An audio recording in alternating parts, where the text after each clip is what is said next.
आज हम लोग मौलिक कर्तव्य और मौलिक अधिकार के बारे में जानेंगे कि मौलिक अधिकार क्या है, मौलिक कर्तव्य क्या है। यानी ये जो है संविधान से संबंधित है।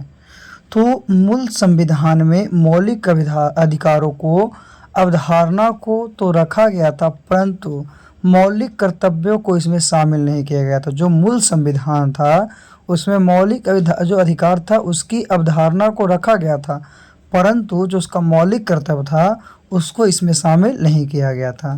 तो 1976 ईस्वी में सरदार स्वर्ण सिंह समिति ने सिफारिश की थी कि संविधान में मूल कर्तव्यों का एक अलग स्थान होना चाहिए। तो क्या एक व्यक्ति थे जिनका नाम था सरदार स्वर्ण सिंह, है ना, वो एक समिति का गठन किए 1976 में, जिसे बोले कर्तव्यों को एक अलग स्थान होना चाहिए।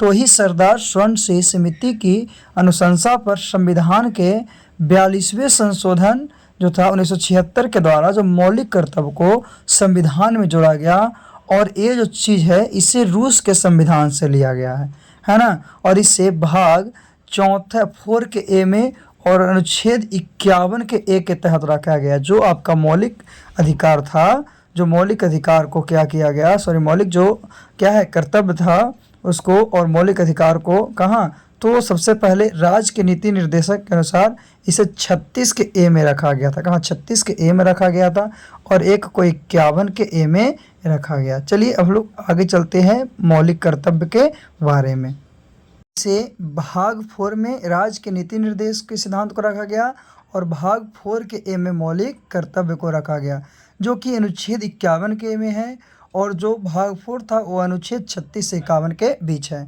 चलिए देखते हैं कि मूल संविधान यानी 0 से शुरू हुआ तो 10 जो था यानी 42वें संविधान 1976 में इसको संशोधित किया गया। फिर जो 86वां संविधान था वो 2002 में इसके क्या किया गया, बताया गया। तो इसमें बताया गया कि हमारे अधिकारों का सही स्रोत हमारे कर्तव्य होते हैं।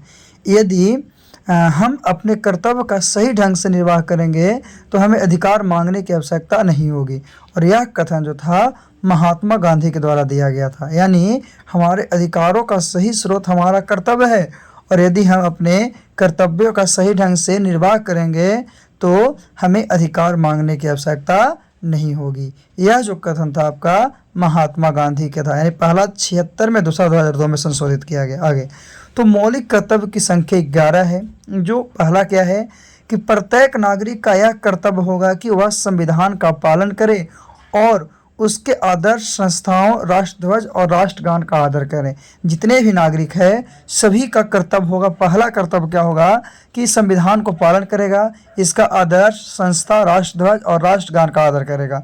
दूसरा क्या है कि स्वतंत्रता के लिए हमारे राष्ट्रीय आंदोलन को प्रेरित करने वाले उच्च आदर्शों को हृदय में संजोए रखें और उनका पालन करें। जो स्वतंत्रता के लिए आंदोलन किए थे और आंदोलन को प्रेरित करने वाले जो उच्च आदर्श थे उसे बचा कर रखना, उनको पालन करना। तीसरा है कि भारत की प्रभुता, एकता और अखंडता की रक्षा करें और उसे अनुच्छेद रखें, है ना, यानी सभी की रक्षा करना। चौथा है कि देश की रक्षा करना है और आहन किए जाने वाले राष्ट्र की सेवा करना है। पांचवा है कि भारत के लोगों में समरसता और समान भ्रातृत्व की भावना का निर्माण करना हो, यानी सभी को भाई के जैसे भावना का निर्माण करना हो, जो धर्म, भाषा और प्रदेश या वर्ग आधारित सभी प्रकार के भेदभाव से क्या है, परे है। साथ ही ऐसी प्रथाओं का त्याग करना जो स्त्रियों के समान के क्या है, विरुद्ध है। तो ये जो है हमारा मौलिक कर्तव्य के अंतर्गत है ना। तो 5 कर्तव्य जान गए हैं। चलिए छठा में क्या है कि हमारी सामाजिक संस्कृति की गौरवशाली परंपरा का महत्व समझें और उसका परिचरण करें। जो हमारी संस्कृति है उसकी परंपरा को, महत्व को समझें और उसका परिचरण करें। 7वां है कि प्राकृतिक पर्यावरण की, जिसके अंतर्गत वन, झील, नदी, वन्यजीव, इसकी रक्षा करना, यानी जितने जो प्राकृतिक पर्यावरण है उसको रक्षा करना और उसका संवर्धन करें तथा प्राणी मात्र के प्रति दया भाव रखें। प्राणी मात्र के प्रति क्या रखना है, दया भाव रखना। ये मौलिक कर्तव्य है 7वां। 8वां क्या है, वैज्ञानिक दृष्टिकोण और ज्ञान अर्जन की भावना का विकास करें। 9 नंबर में है आपका क्या कि सार्वजनिक संपत्ति की सुरक्षा करें और हिंसा से दूर रहें, यानी सार्वजनिक जो संपत्ति है उसको सुरक्षा करना है और हिंसा से दूर रहना है। फिर 10वां है कि व्यक्तिगत एवं सामूहिक गतिविधियों के सभी क्षेत्रों में उत्कर्ष की ओर बढ़ने का प्रयास करें। जितने भी है, व्यक्तिगत रहे या सामूहिक रहे, वो सभी क्षेत्र में आगे बढ़ने का पूरा क्या करें, प्रयास करें, सतत प्रयास करें। फिर 11वां नंबर पे है कि 6 वर्ष की आयु से 14 वर्ष की आयु तक के बच्चे के माता पिता या संरक्षक जो भी हैं, 6 साल से लेके 14 साल के आयु वाले जितने ही बच्चे हैं, उनके माता पिता का संरक्षक क्या है कि उन्हें शिक्षा के अवसर प्रदान करें, यानी उन्हें पढ़ाने का कार्य करें, है ना। चलिए, तो ये जो है आपका 11 कर्तव्य है। क्या है? 11 कर्तव्य है। अब इसके बाद हम लोग मौलिक अधिकार के बारे में जानते हैं कि मौलिक अधिकार क्या है और क्या नहीं है। चलिए आगे हम लोग मौलिक अधिकार के बारे में जानते हैं। तो देखते हैं कि मौलिक अधिकार, तो भारत का संविधान 6 मौलिक अधिकार प्रदान करता है। कितने? पहले 7 था, लेकिन एक जो ज़मीनी वाला था उसे हटा दिया है। तो अब जो है मौलिक अधिकार भारत में कितने हैं? संविधान में 6 हैं। पहला, समता का अधिकार, जिसे अनुच्छेद 14 से 18 के बीच रखा गया। अनुच्छेद 14 से 18 के बीच, जिसमें कौन सा है? समता का अधिकार।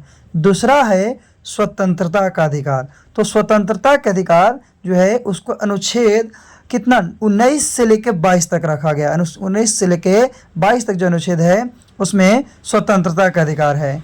फिर है शोषण के विरुद्ध अधिकार, जो कि अनुच्छेद 23 से लेकर 24 तक, 23-24 जो है अनुच्छेद किसमें है? शोषण के विरुद्ध अधिकार है। फिर धर्म की स्वतंत्रता का अधिकार अनुच्छेद 25 से 28 के बीच है। कहाँ? 25 से 28 है। फिर है संस्कृति और शिक्षा संबंधी अधिकार। तो संस्कृति और शिक्षा संबंधी अधिकार जो है वो आपका अनुच्छेद 29 और 30 में है। फिर है संवैधानिक उपचारों का अधिकार। तो जो संवैधानिक उपचारों का अधिकार है वो अनुच्छेद 32 में है। तो ये आपको बताया गया है कि कौन सा अधिकार जो है कौन से आपका अनुच्छेद में है। याद रखना है कि कौन सा अधिकार जो है कौन से क्या है आपका अनुच्छेद में है। चलिए आगे थोड़ी सी इसके बारे में जानते हैं। क्या है? तो याद रखना, 6 अधिकार में समता का अधिकार, स्वतंत्रता का अधिकार, शोषण के विरुद्ध अधिकार, धर्म की स्वतंत्रता का अधिकार, संस्कृति और शिक्षा संबंधी अधिकार, और इसके साथ साथ क्या है? संवैधानिक उपचारों का अधिकार। कितने? 6 हैं। पहले बताया गया, पहले कितना था? तो पहले जो था आपका 7 था। जो संपत्ति का अधिकार था ना, उसे हटा दिया गया, संपत्ति के अधिकार को हटा दिया गया है। और हमारे भारत के संविधान में केवल 6 मौलिक अधिकार बच गए हैं, है ना। चलिए आज इतना ही, फिर से हम लोग अगले वीडियो में पुनः मिलते हैं।